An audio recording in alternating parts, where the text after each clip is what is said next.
Everyone has a plan until they get punched in the face. The famous phrase from former world heavyweight champion Mike Tyson certainly applies to both sides in the war in Ukraine. Now nearly 2 years old, both Russia and Ukraine have learned many hard lessons during the fighting. One of them is that ammunition gets depleted quickly in a modern conflict. Both sides have suffered shortages of missiles, artillery, and other modern instruments of war. The shortage of weapons and length of the conflict has forced both sides to find creative ways to keep themselves in the fight, including by using some unconventional weapons. Let's take a look at some of these arms, which range from the archaic to the very, very strange. One of the stranger weapons seen in this conflict is a variant of the Kh-101 cruise missile, which was developed in Russia during the 1990s. The first pictures of its use surfaced in 2007, and the weapon entered service with the Russian Air Force in 2012. The Kh-101 is a subsonic cruise missile launched from a bomber. It has a maximum speed of Mach 0.76 and can carry conventional warheads between 400 and 450 kilograms. It can also carry nuclear warheads up to 20 kilotons, the same yield as the Fat Man bomb dropped on Nagasaki at the end of World War II. The most formidable aspect of this cruise missile is its stealthy design. The Kh-101 is designed for low visibility and to have a minimal cross-section on radar.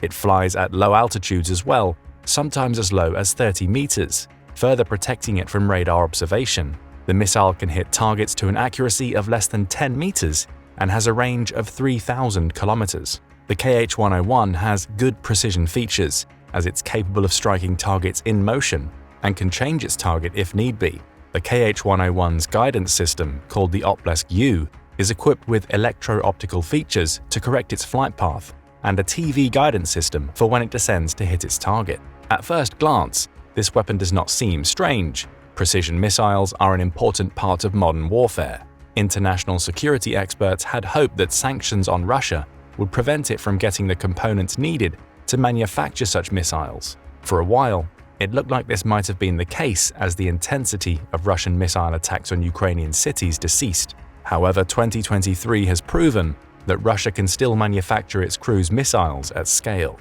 Ukrainian troops have adapted to Russian cruise missiles and shot down a Kh-101 in January 2023 in the Vinnytsia region. This one surprised soldiers though, as it came with features they had not seen before. The missile had a camera resting within a circular window, which Ukrainian authorities speculated was part of its Oplesk-U guidance system. The camera had 3 fixed lenses, capable of observing its targets at different angles. In contrast, earlier Kh-101 missiles that had been shot down and recovered had cameras that only had a single swivel lens. Ukrainian military officials claimed that this upgraded Kh-101 had a guidance system more similar to the United States DSMAC, Digital Scene-Making Area Correlation, which has an internal database of relevant terrain imagery to help guide the projectile toward its target. This system can visually identify its targets to guide the projectile, rather than relying on a purely mathematical framework. The DSMAC system is placed on some versions of the Tomahawk. However, the stranger thing was the discovery that these new versions of the Kh-101 could have onboard countermeasures. On one of the missile's sides, there were 2 columns of 6 small holes, which seemed capable of distributing countermeasures against threats such as chaff. X-rays taken of the missile confirmed that it had heated traps to guard against infrared targeting. Although without a significant set of surveillance cameras, it's impossible to try to counter these heat traps automatically. It is possible that a simple onboard radar warning receiver placed on the missile could trigger the chaff's deployment upon detection of pre-programmed radio frequency emissions, or the chaff could be automatically deployed on the predetermined points of vulnerability on the missile's flight trajectory. Either way, the equipment found in this wrecked Kh-101 confirmed international fears that despite the sanctions, the Russian military was still capable of producing advanced cruise missiles. Other unusual weapons in Ukraine are far less spectacular. Attrition on both sides of the conflict has been high, with a consequent shortage of modern weapons and ammunition. This has forced both sides to look for ways to improvise. Most famously, Russia has lost over 2,500 tanks since the start of the war, and this pressure has forced it to break its Cold War relics, like the T-54 and 55, out of storage and onto the battlefield. However, some of the weapons in Ukraine are much older than this. Old doesn't necessarily mean ineffective, however. Russia and Ukraine have both made use of older anti-aircraft guns to defend their airspaces. There is a necessity behind this decision, as there is simply not enough advanced missile-based ammunition to go around for modern surface-to-air missile systems. New weapons on the battlefield have also ironically made the older guns more relevant. Because drones and many new missiles fly relatively low and slow, the old flak cannon is becoming a more relevant weapon again. After all, using an expensive missile to shoot down a cheap drone is not the most economical use of resources.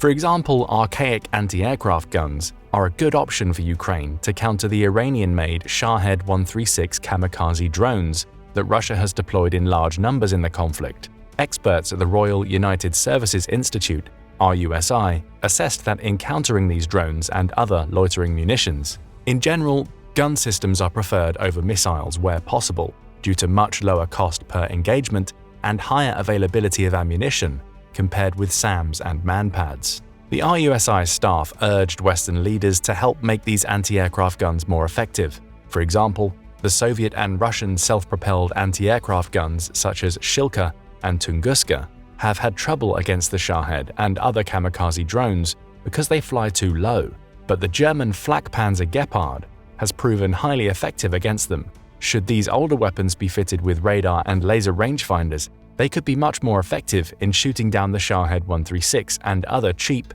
low-flying drones, without exhausting the much more precious stockpile of surface-to-air missiles. Ukraine's adoption of old-style flak cannons goes beyond defense, however. Using the flak cannon in an offensive fashion has proven equally effective. One of the more unusual uses of this type of weapon is in its tweaked use of the Soviet-era KS-19 anti-aircraft gun.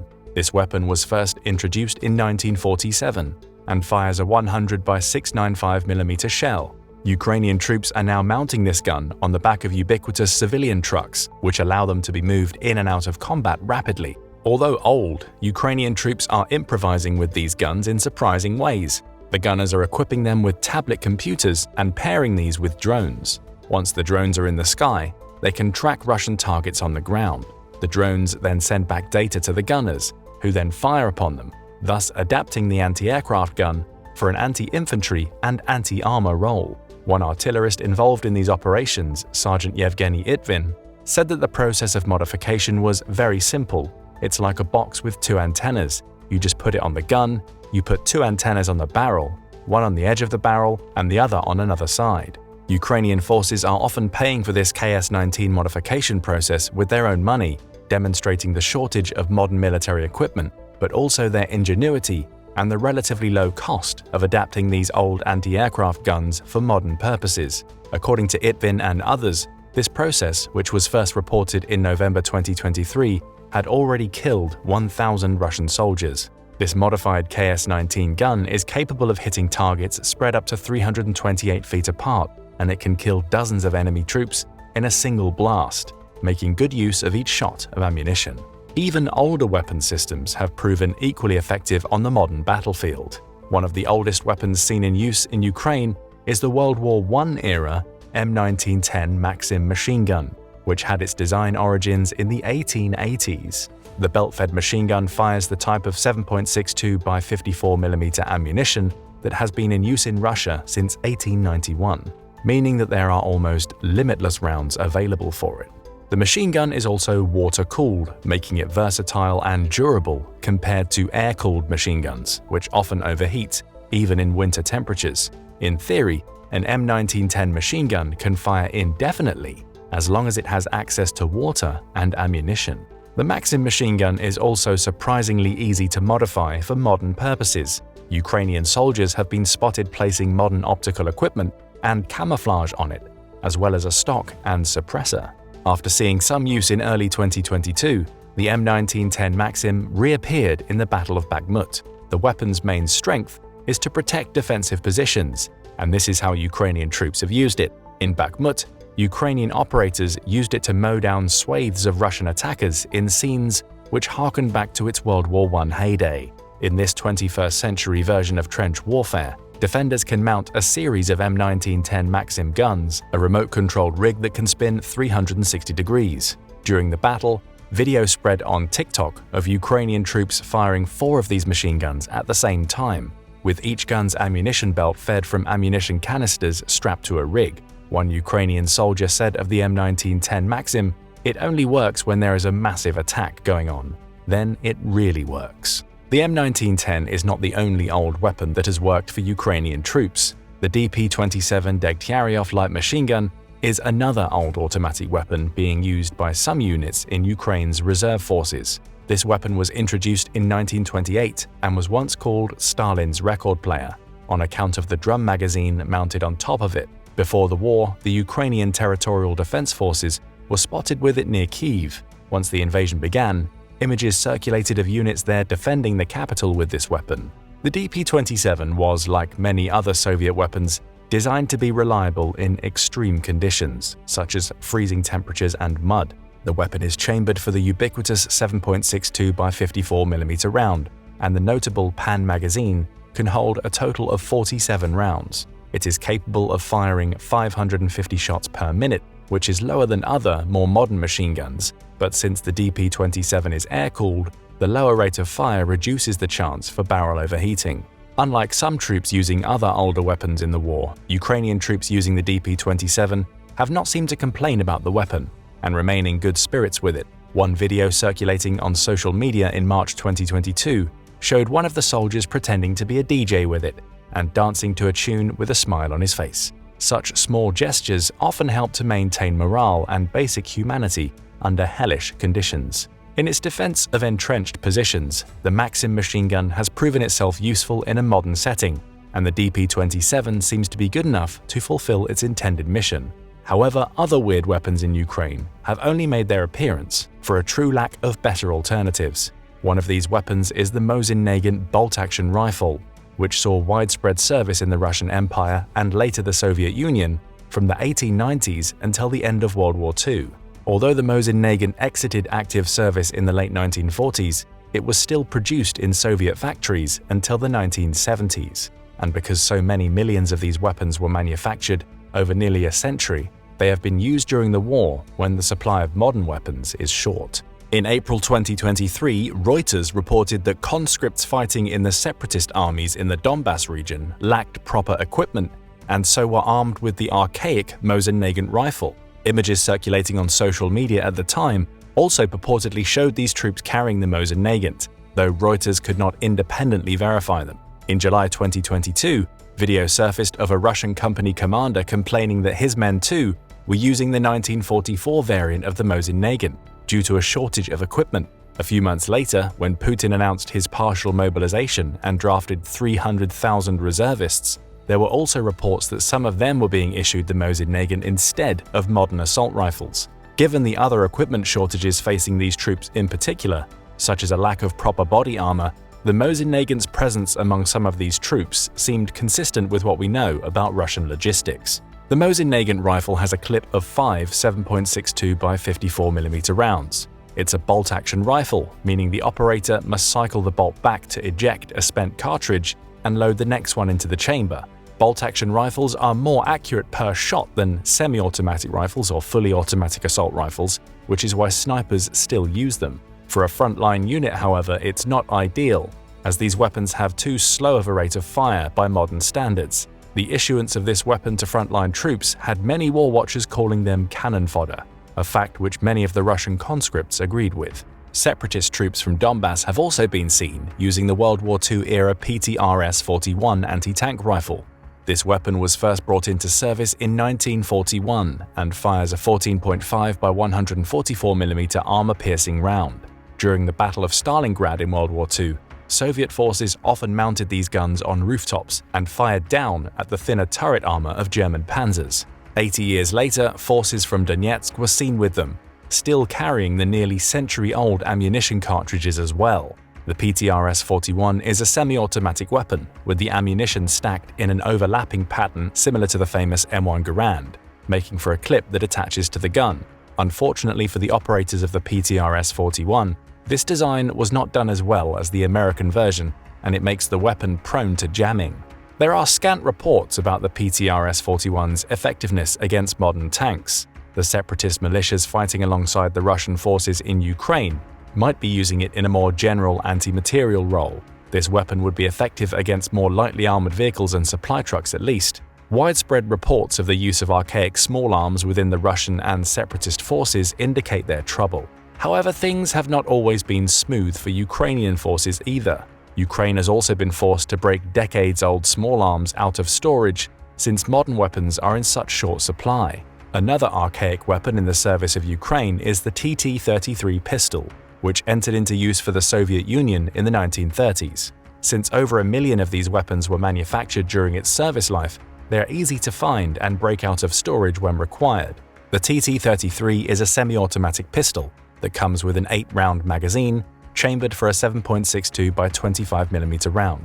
Both Russian and Ukrainian troops have been seen carrying this weapon in the conflict. One of the more interesting videos related to its use came from Ukrainian soldiers attempting to test the steel plates in captured Russian body armor during the summer of 2022. Although the steel plate held against the TT-33's round, the pistol demonstrated that it could put significant deformation and cracks into the metal, which would fail to protect the wearer from the energy imparted by the round. As many Russian troops do not even have this level of protection with their body armor, if indeed they have body armor at all. Even the TT-33's low-caliber round poses a danger to Russian troops.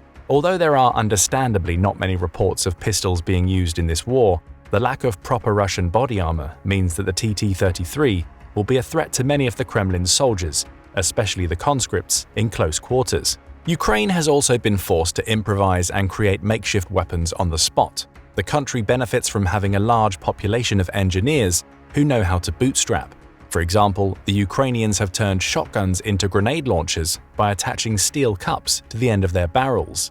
Once the user is ready to fire, all one needs to do is pull the pin out of a conventional grenade and then tuck the munition's handle into the cup's wall. Then the user can load a cartridge into the shotgun that has been emptied of the normal pellets. The blank round projects the cup and grenade into the air, which releases the latter's handle and sends it on its explosive course. As one might expect, this is a dangerous method to launch a grenade, but with a shortage of modern weapons and ammunition, Ukrainian forces have often needed to make do with what they can get. Another makeshift innovation from both sides in the conflict includes a modification to the RPG-7. This weapon is normally a tank or a vehicle killer and not particularly effective against infantry. Not to worry. Smart engineers amongst irregular forces have modified the RPG-7 launcher to fire 82mm mortar rounds with fragmentation warheads to spread their effects against infantry over a broader area. This method has been in use for a long time, starting even before the full-scale Russian invasion. Both forces in the earlier Donbass conflict had used the modified RPG-7 in this way. Ukraine has also used drones to give old weapons new life. For example, Ukrainian forces have modified the Soviet-era RKG-3 anti-tank grenade to be used with drones. The drones drop these grenades on the turret of a tank where the armor is thinnest. The RKG-3, which first entered Soviet service in the early 1950s, was originally designed with a drogue parachute, which opened up after a soldier threw it. This design was meant to help guide the munition onto the top of an enemy tank. However, this method is not ideal for drone use, so Ukrainian engineers have removed the parachutes and added 3D printed fins in their place. The fins stabilize the munition in its descent while also allowing it to fall faster than the parachute design did. The total cost for using the RKG-3 grenade in this new way is less than $100 per shot, making it an efficient weapon, especially given the vulnerabilities of Russian tanks if their turrets are struck. Similarly, Ukraine has requested that the United States send over the CBU-100 air-dropped cluster bomb. The Ukrainians do not desire to drop the bomb from the sky so much as to separate its canister and drop the separate cluster bomblets on top of Russian armored assets via drones. Thus far, Washington has not granted the request. Necessity is the mother of invention, and war is the ultimate necessity. Whether it is through unusual high-tech weapons or putting ancient weapons to new uses, or being forced to use antiques for lack of better substitutes, the war in Ukraine has forced both sides to innovate and adapt. As the war now drags on into its third year, what other inventions, innovations, and crude adaptations do you think both sides will employ as depletion of modern weapons further kicks in? Don't forget to let us know in the comments. Also, make sure to hit the like and subscribe buttons for more military analysis from military experts.